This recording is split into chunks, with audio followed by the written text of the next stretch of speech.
Upon arrival at your work site, shift the truck into neutral and set your parking brake by pulling the knob out.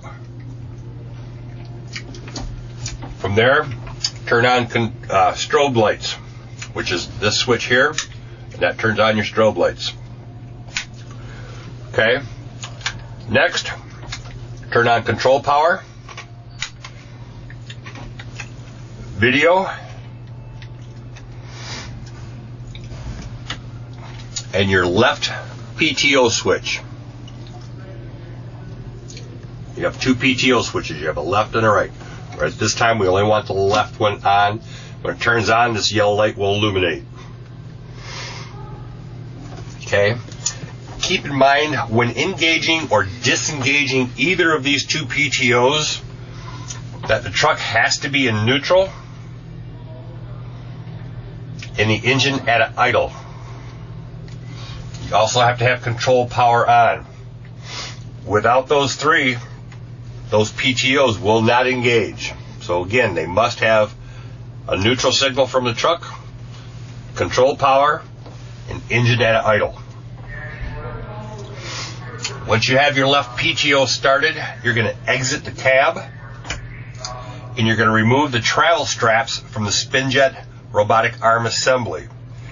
And you can refer to that video on how to unstore the SPINJET for travel. Once the straps are removed, go to the high pressure pump, start the high pressure pump engine, just like you would start any engine.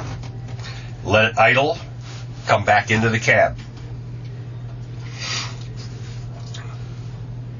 Once you're back in here, I now want you to turn on the right PTO, which is for the vacuum system.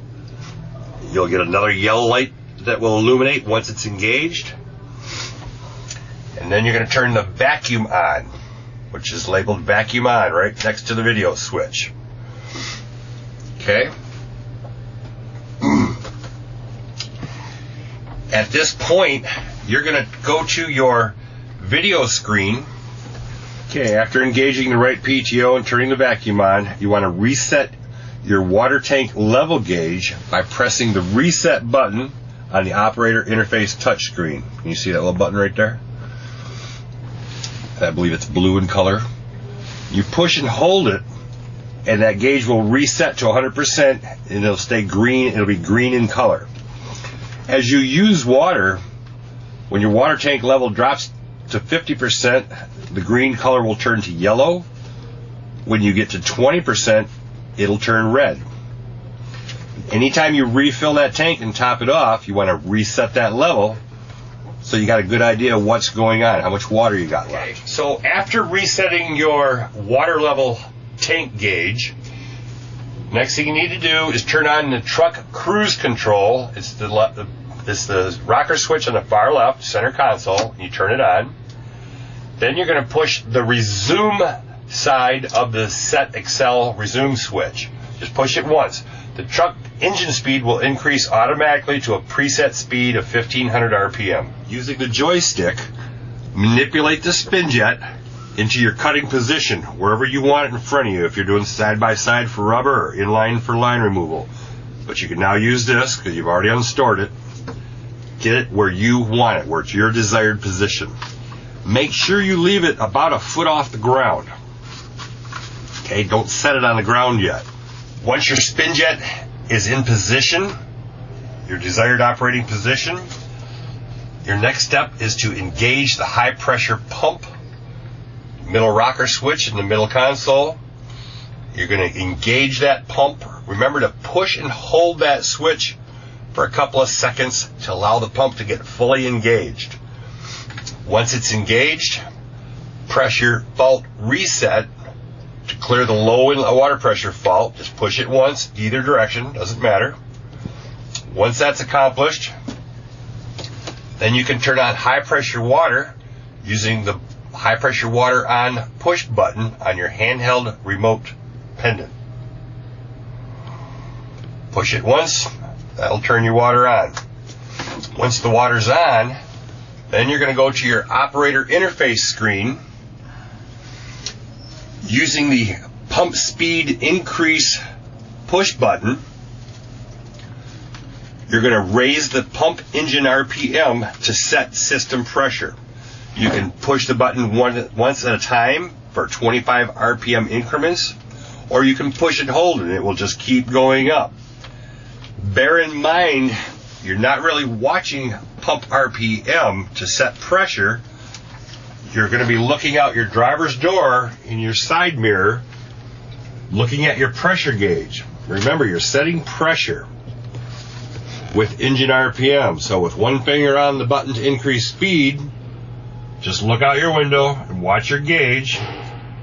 Remember, most people are running at 36K. You have a nice big green hash mark that tells you when you're there, or 40K, there's another big green hash mark. Don't go over pressure. Once you've achieved your desired operating pressure, let it run for a couple of minutes, let it warm up, let it get up to speed. It's a big assembly, a lot of bearings. It takes a couple of minutes to get this thing going. Let it warm up. Once it's there, turn your high pressure water off using the same button you used to turn it on. Okay. Next thing you're going to do is engage hydraulic drive. There's a rocker switch, center console. It's labeled hydraulic drive, engage, disengage.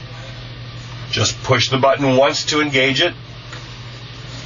Keep in mind or remember that your speed pot, which is the dial on your handheld, must be set at 0. If it's not set at 0, it will not engage.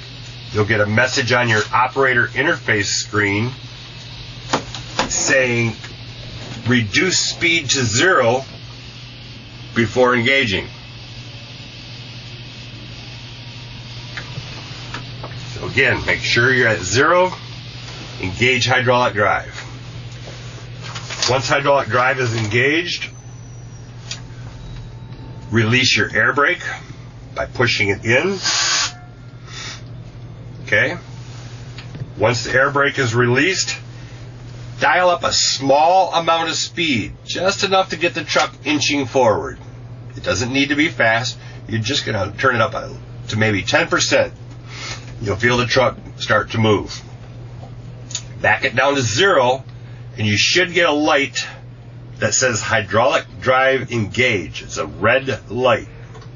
There's one on each side, depending which side you're sitting on. Both will illuminate. Once you get that light, that means you're fully engaged for hydraulic drive. Once you got that, dial up some speed. I would suggest a minimum of 50 feet per minute. You can monitor that on your truck speed gauge, bottom left corner of your operator interface screen. Once you have some speed, as you approach your work site, what you're going to remove, like the beginning of a line you're going to remove, you get 10-15 feet behind that line, turn your high pressure water back on, using that same button we used earlier, high pressure water on your remote pendant. Now with the water on and the truck in motion, it's safe for you to drop the spin jet down to the ground. You're going to do that with the toggle switch on your handheld remote that says down and float. Okay, that'll set the spin jet on the ground nice and easy. Once the head's on the ground, keep in mind this truck has to be moving and you have to have spin jet rotating. Failure to move, failure to rotate will cause serious damage to the road, which is something you don't want to do. Once the head's down, everything's running, you're at pressure, just use the steering wheel in the truck to stay centered over your removal. Constantly push your truck speed. Turn it up, a little bit at a time. Turn it up. Try and get the truck to go as fast as it can without leaving any debris, without leaving any material. Once you find that speed, you want to check it every once in a while. Paint lines change in thickness, change in material. Some are old, some are new. You'll go fast here, slow here.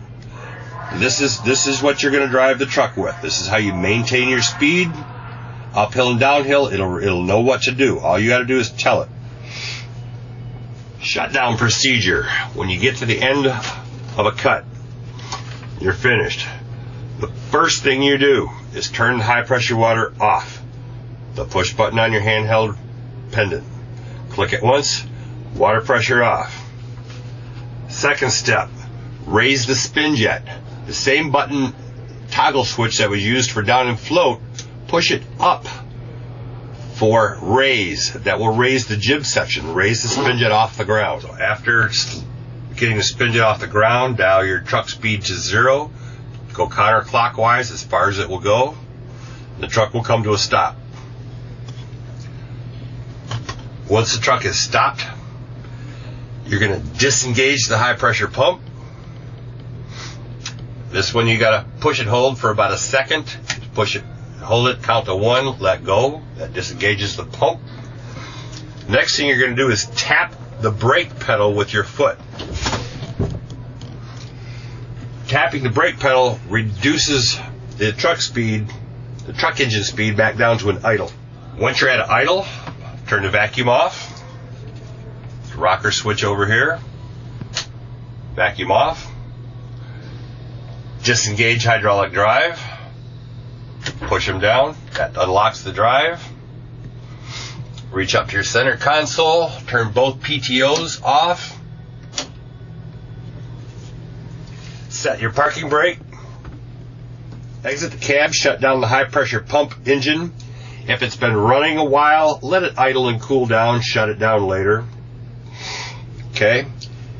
Get back in the cab.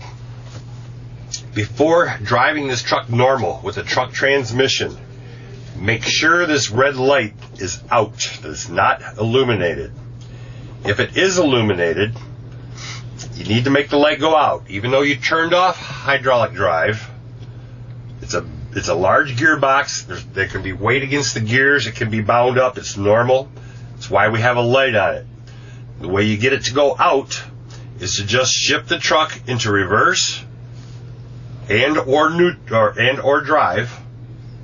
It unlocks, takes the weight off those gears and lets it unlock. That light will go out. Now it's safe to drive the truck with the truck transmission. It's very important. If you drive this truck with that red light on, you will cause serious damage to the hydraulic system. It's why it's a red light. That's why it's so important. Once the light's out, you're ready to drive to wherever you're going to go dump the debris box or go get more water. You can turn control power off. You can turn video off. Turn your strobe lights off. Or leave them on if you're still in the work area. Strobe lights work independent from the control power.